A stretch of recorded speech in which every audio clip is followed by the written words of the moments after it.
Hello दोस्तों, स्वागत है आप सभी का आपके अपने यूट्यूब चैनल पर। दोस्तों, आज मैं आपको बताने वाला हूँ हिंदी का पूरा पेपर और इस बार बोर्ड एग्जाम के जो है इसमें से बहुत ज़्यादा क्वेश्चन आने वाले हैं। इस पेपर में से जो है बहुत ज़्यादा क्वेश्चन जो है आपको बोर्ड एग्जाम में मिलेंगे। दोस्तों, जो मैं आपको आज क्वेश्चन बताने वाला हूँ वो जो है आपके 2020 के अंदर 10वीं के एग्जाम होने वाले हैं। हिंदी पेपर को जो है मैं आपको बताने वाला हूँ, उसका सोल्यूशन भी बताऊंगा, उनके उत्तर भी आपको देने वाला हूँ। और दोस्तों, यकीन मानिए इनमें से जो है बहुत से क्वेश्चन आने के चांस है। अगर आप इस वीडियो को पूरा देख लेते हो दोस्तों, आपके जो है हिंदी विषय के अंदर 90% मार्क्स आसानी से बन जाएंगे।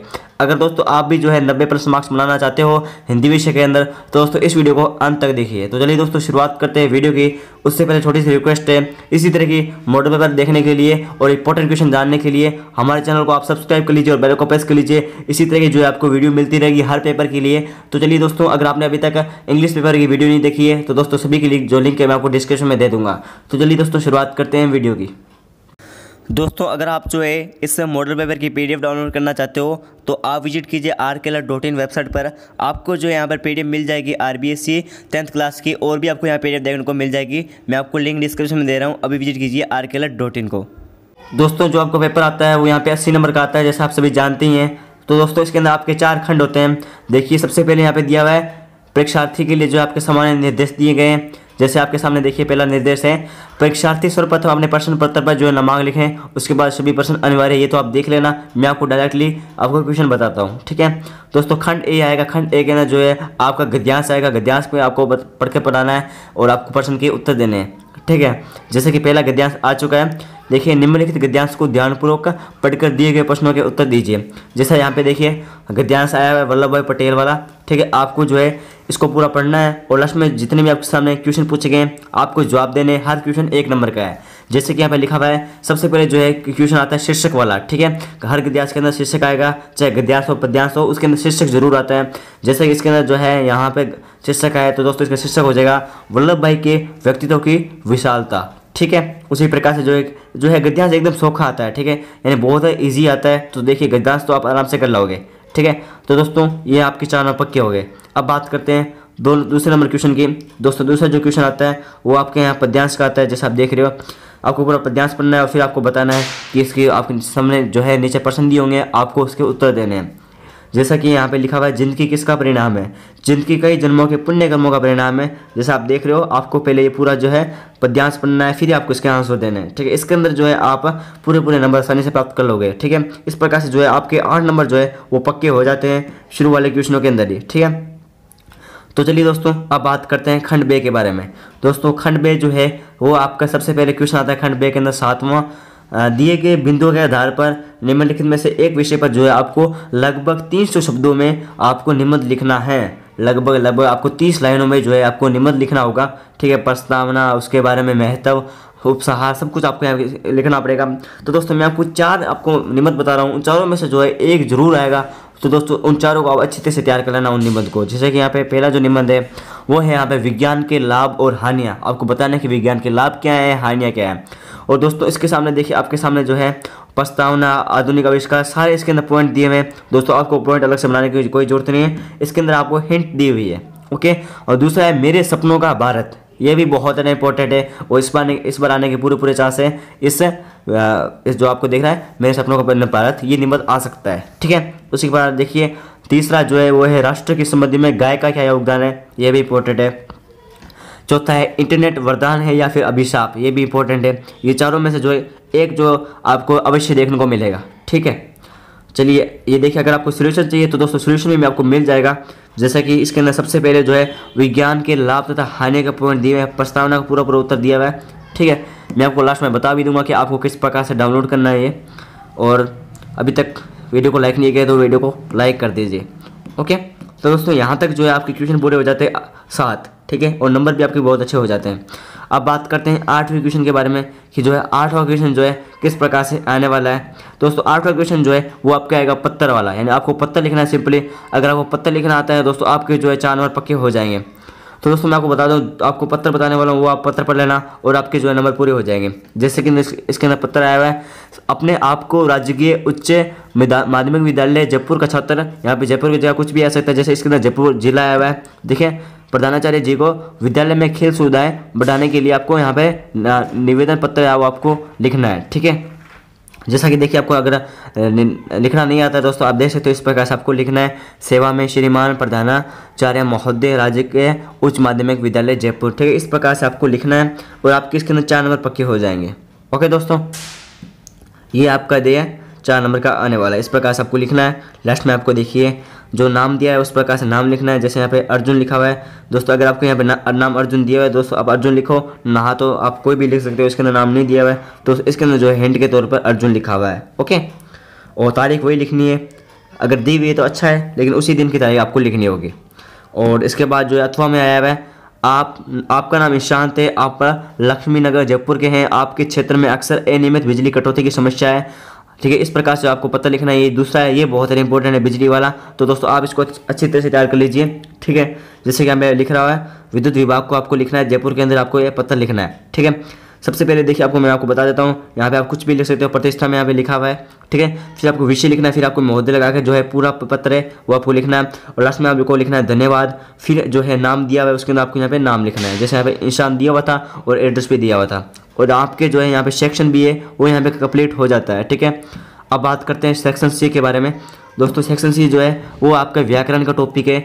सेक्शन सी के अंदर जितने भी क्वेश्चन आते हैं वो व्याकरण से संबंधित क्वेश्चन आते हैं। अगर आपको व्याकरण आती है दोस्तों, आप जो इसको आसानी से कर पाओगे।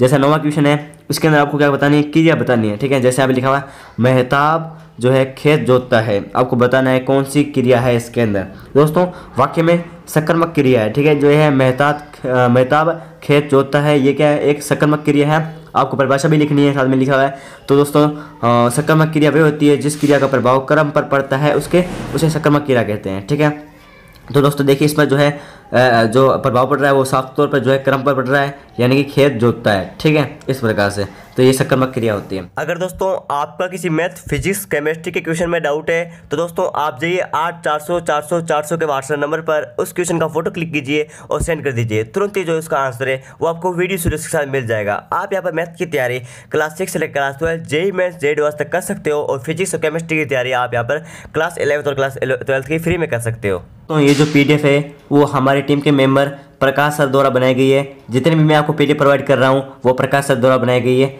ठीक है, उनको बहुत बहुत ज़्यादा धन्यवाद। ठीक है, और भी जो है PDF मैं आपको देता रहूँगा, प्रकाश सर द्वारा बनाई गई, वो भी जो है टीचर है वो पढ़ाते हैं, वो प्रकाश सर द्वारा जो है ये पूरी PDF बनाई गई है। ठीक है, चलिए अब बात करते हैं 10वें क्वेश्चन के बारे में। 10वां क्वेश्चन है निम्नलिखित वाक्यों की क्रियाओं को रेखांकित कीजिए और उनके भेद और काल बताइए। जैसे यहाँ पे लिखा है बच्चा रोता है, ये वाक्य आपको बताना है कौन सा भेद है और कौन सा काल है। दोस्तों इसके अंदर आक्रामक क्रिया हो रही है और जो है इसके अंदर काल जो है वो यहाँ पर सामान्य भविष्य काल है। ठीक है, ये तो आपको व्याकरण सीखनी होगी और आपको इसको आसानी से कर पाओगे। और अब बात करते हैं 11 नंबर क्वेश्चन के बारे में। दोस्तों 11वां क्वेश्चन है, आपको बताना है बहुविधीय समास को आपको परिभाषा सही समझाना है, उदाहरण सहित आपको बताना है कि बहुविधीय समास क्या होता है। ये बहुत ज़्यादा इम्पोर्टेंट है। ठीक है, उत्तर भी लिखा हुआ है, आप देख सकते हो। दोस्तों 12वां क्वेश्चन है, आपको वाक्य को शुद्ध करना है। जैसे यहाँ पे लिखा हुआ है 2 वाक्य दिए हुए हैं। जैसे पहला वाक्य है उन्हों को खाना खिला दो है, यहाँ पे लिखा है उन्हों को खाना खिला दो। तो दोस्तों ये बहुत सिंपल है, उन्हें खाना खिला दो इसका हो जाएगा। वहीं अगला है वह बहुत जल्दी चले गए, यानी कि वे बहुत जल्दी चले गए, आपको इस प्रकार से लिखना है। दोस्तों 13वां क्वेश्चन है, निम्नलिखित मुहावरों का अर्थ लिखिए। आपके सामने देखिए 2 मुहावरे आएंगे 1-1 नंबर के। जैसे ये दोनों इंपॉर्टेंट है, शंका भापना और हाथ काटना। ठीक है, आप इनको अच्छी तरह से देख लेना। दोस्तों 14वां क्वेश्चन है, 14वां क्वेश्चन है वो आपका लोकोक्ति का आता है। ये 1 नंबर का क्वेश्चन आता है और आपको आशय भी साथ में लिखना है। जैसे इसके अंदर लोकोक्ति आई हुई है, चाम का दाम चलाना। ठीक है दोस्तों, इसका राइट आंसर हो जाएगा, वो हो जाएगा काम करवाने का मूल्य ना देना, यानी कि बेकार में काम करवाना। यह भी इंपॉर्टेंट है। दोस्तों इसी के साथ जो है आपका खंड से कंप्लीट हो जाता है और अब लास्ट खंड आ जाता है जो आपका पाठ्य पुस्तक पर आधारित है, यानी कि खंड दे। ओके, और ये जो है नंबर भी अच्छे दिलाता है। तो दोस्तों आप जो है पाठ्य पुस्तक को अच्छी तरह से तैयार कर लीजिए। और जो है मैं आपको आज इंपॉर्टेंट क्वेश्चन भी बताने वाला हूँ पाठ्य पुस्तक के। दोस्तों 15वां क्वेश्चन है, निम्नलिखित पद्यांश की से प्रसंग व्याख्या कीजिए। आपको देखिए पद्यांश दिया हुआ है, आपको सिंपली व्याख्या करनी है। दोस्तों जो मैं आपको यहाँ पद्यांश बताने वाला हूँ ये बहुत ज़्यादा इंपॉर्टेंट है। ठीक है, जैसे यहाँ पे पद्यांश दिया हुआ है, दामिनी दमक सुरचाप की चमक, जैसा आप जानते हैं इस पद्यांश को। ठीक है, इस पद्यांश की आपको प्रसंग लिखनी है, व्याख्या लिखनी है और विशेष लिखना ही है। ठीक है। इस प्रकार से जो है आपको 6 नंबर अगर पूरे चाहिए तो आपको ये तीनों पॉइंट लिखने पड़ेंगे, ठीक है। और दोस्तों अगर आपको ये पद्यांश ना आता हो तो दोस्तों इसके अथवा में भी दिया गया है और ये भी बहुत ज़्यादा इंपॉर्टेंट है। दोस्तों आप जो दोनों देख लेना, दोनों में से आपको जो है एक पद्यांश अवश्य मिलेगा पेपर के अंदर, ठीक है। अगर आपको 6 नंबर बनाने हैं दोस्तों, आप जो है इस पद्यांश को देख लीजिए और आपके 6 नंबर आसानी से बन जाएंगे। ओके, आप देख सकते हो इस प्रकार से जो है इसका विवरण किया गया है, साथ में मैं आपको उत्तर भी बता रहा हूँ। ओके, अब बात करते हैं 16 नंबर क्वेश्चन के बारे में। 16 क्वेश्चन किस प्रकार से आता है दोस्तों? 16 क्वेश्चन है वो आपको गद्यांश की प्रसंग के साथ जो है आपको व्याख्या करनी है, ठीक है। इसके अंदर भी 2 आपके आते हैं, अगर जो आपको आता है आप वही कीजिए। जैसे इसके अंदर पहला जो है वो है उसके पास न्याय का बल है, ठीक है। इस प्रकार से आपको यहाँ पे प्रसंग लिखनी है, व्याख्या लिखनी है और आप विशेष भी इसके अंदर लिख सकते हो, ठीक है। विशेष आपको लिखनी है 3 पॉइंट बनाकर। अगर आपको ये नहीं आती है तो दोस्तों इसके अथवा में भी है, देखिए बात कुछ नहीं बनी, इस प्रकार से जो है इसका अथवा में भी है। आपको जो आता है आप वही लिखिए दोनों में से। अगर आपको 6 नंबर प्राप्त करने हैं दोस्तों, ये दोनों इंपॉर्टेंट है, दोनों में से एक आने के पूरे चांस है, आपको अवश्य ही एक देखने का मिलेगा। और दोस्तों इस प्रकार से आपके 12 नंबर पक्के हो जाते हैं। ओके, अगर आप ये दोनों को अच्छी तरह से तैयार कर लेते हो। दोस्तों अब बात करते हैं 17 नंबर क्वेश्चन के बारे में। दोस्तों 17वां क्वेश्चन है वो आपके देखिए यहाँ पे आया हुआ है, पठितांश के आधार पर देव की काव्यगत विशेषताओं पर प्रकाश डालिए। दोस्तों ये इंपॉर्टेंट क्वेश्चन है, देव की काव्यगत विशेषता, इस बार आने के पूरे चांस है ये प्रश्न आ सकता है, देव की काव्यगत विशेषताएं, ठीक है। 6 नंबर का आएगा सीधा। आपको ओनली देखिए इतने वर्ड लिखने हैं, जैसे मैं आपको बता रहा हूँ, विवरण इसके अंदर पूरा दिया हुआ है, ठीक है। और मैं आपको बता दूं और इसके अथवा में भी आता है, अगर आपको ये नहीं आता इसके अथवा में भी दिया गया है, ये भी इंपॉर्टेंट है। देव ने दूसरे पद्य में मौलिकतापूर्ण कृष्ण की जादुई सूरत में गोपिकाओं के विवेश संपन्न का वर्णन किया। इस कथन का सत्यता का प्रकाश डालना है आपको, ठीक है दोस्तों। इस प्रकार से इसका आंसर भी हो जाएगा और ये भी जो है आपके 6 नंबर का आता है। ओके, ये हो गया आपका 17वां क्वेश्चन। अब बात करते हैं 18वां क्वेश्चन। ये भी जो है 2 पार्ट के अंदर आता है, अथवा के अंदर भी आता है। जैसे यहाँ पे दिया हुआ है, अमर शहीद एकांकी के आधार पर सागरमल गोप्पा का चरित्र चित्रण कीजिए। ये भी आपका 6 नंबर का आता है। इस प्रकार से आपको लिखना है, जैसे ये थे, एक दृढ़ निश्चय थे, साहसी और सहनशील थे, ठीक है, देशभक्त थे, स्पष्टवादी थे। इस प्रकार से आपको इसका विवरण करना है। अगर आपको ये नहीं आता तो इसका अथवा में भी दिया गया है, जैसे आप यहाँ पे देख रहे हो, ठीक है। इसके अथवा में भी ये दोनों इंपॉर्टेंट है। मैं आपको लास्ट में बता दूंगा कि आपको कौन कौन से याद करने हैं, ठीक है। मैं आपको जितने बता रहा हूँ, अगर आप इन क्वेश्चन को अच्छी तरह से तैयार कर लेते हो अथवा के सहित, आपके जो है हिंदी पेपर के अंदर 90% मार्क्स हैं वो आसानी से बन जाएंगे, ठीक है। आपको ग्रामर आनी चाहिए और आपको यहाँ पर जो है पद्यांश गद्यांश आने चाहिए, ठीक है। और 90% नंबर है वो आपके आसानी से बन जाएंगे। अब बात करते हैं 19वें क्वेश्चन के बारे में। 19वां क्वेश्चन है, शिव का धनुष कैसे टूट गया? बहुत ज़्यादा इंपॉर्टेंट है, शिव का धनुष कैसे टूट गया, बहुत ज़्यादा इंपॉर्टेंट है, ठीक है। आपको बताना है शिव का धनुष कैसे टूट गया, ये इंपॉर्टेंट प्रश्न है और इस पर अवश्य आपको देखने को मिलेगा। वहीं 20वां क्वेश्चन है, ए स्वाभाविक मित्रता के घातक परिणाम होते हैं, संकलित अर्थ के आधार पर समझाइए, ठीक है। ये भी आपके 2 नंबर का आएगा, इसको भी आप देख लेना, इंपॉर्टेंट क्वेश्चन है ये भी, ठीक है। और 21वां क्वेश्चन है, वर्षा ऋतु के आगमन से प्रकृति में कौन कौन से बदलाव आए हैं? ये भी इंपॉर्टेंट है, 21वां भी, ठीक है। 2 नंबर प्राप्त करने हैं, इसको भी याद कर लेना। 5-6 लाइनें आपको इसके अंदर लिखनी होगी। दोस्तों 22वां क्वेश्चन जो है इस बार पूरे चांस है हामिद वाले पार्ट से आने वाला है और आपको हामिद के चरित्र की कोई आपको 3 विशेषता बतानी है कि हामिद का चरित्र किस प्रकार से था, उसकी विशेषताएं क्या थी, आपको 3 यहाँ पे लिखनी है और आपके यहाँ पे दोनों पक्के बन जाएंगे। ओके, ये इंपॉर्टेंट है। वहीं 23वां क्वेश्चन जो है इस बार आने के पूरे चांस है, सूर्यास्त के समय समुद्र के पानी का किन विविध रंगों में परिवर्तन हुआ? ये जो है दोस्तों पहले रिपीट भी हो चुका है और इस बार भी आने के पूरे चांस है, ठीक है। और 24वां क्वेश्चन है, आत्मा और परमात्मा की एकता को लेकर संत पीपा ने क्या विचार व्यक्त किए? यह भी इंपॉर्टेंट है, ठीक है। 2 नंबर का आने वाला है। जो मैं आपको बताने वाला हूँ पूरा जो मॉडल पेपर है वो बहुत ज़्यादा इंपॉर्टेंट है। 25वां क्वेश्चन है, रस की लालची और दासी कौन हो गई? आपका 1 नंबर आएगा, वो हो गई नायिका श्री कृष्ण के रूप, रस की लालची उनकी दासी हो गई, ठीक है। और यहाँ पे 26वां क्वेश्चन है, जे जग मंदिर दीपक सुंदर से कवि से क्या तात्पर्य है? ये भी आपका 1 नंबर का आने वाला है। आपको पंक्ति का अर्थ बताना है और आपको यहाँ पे 1 नंबर पक्के मिल जाएंगे। ये भी इंपॉर्टेंट क्वेश्चन है। दोस्तों 27वां क्वेश्चन है, अमर शहीद एकांकी का मुख्य पात्र कौन है? अमर शहीद एकांकी का मुख्य पात्र जो है सागरमल गोप्पा है, ओके। और 28वां क्वेश्चन है, दादू दयाल के 3 प्रमुख शिष्यों के नाम बताने हैं। दोस्तों उनके 3 शिष्य थे, एक तो था गरीबदास, बदना और रजब और सुंदरदास, ठीक है। ये जो है दादू के प्रमुख शिष्य थे, आपको कोई भी बता सकते हो 3। अब दोस्तों आप बात करते हैं कि परिचय कौन सा आने वाला है आपका, साहित्यिक परिचय किसका आएगा, जीवन परिचय किसका आएगा? दोस्तों मैं आपको 2 ही बताने वाला हूँ, उन दोनों में से जो है दोनों ही आने वाले हैं, ठीक है। सबसे पहले महत्वपूर्ण बनता है वो बनता है महाकवि देव का साहित्यिक परिचय।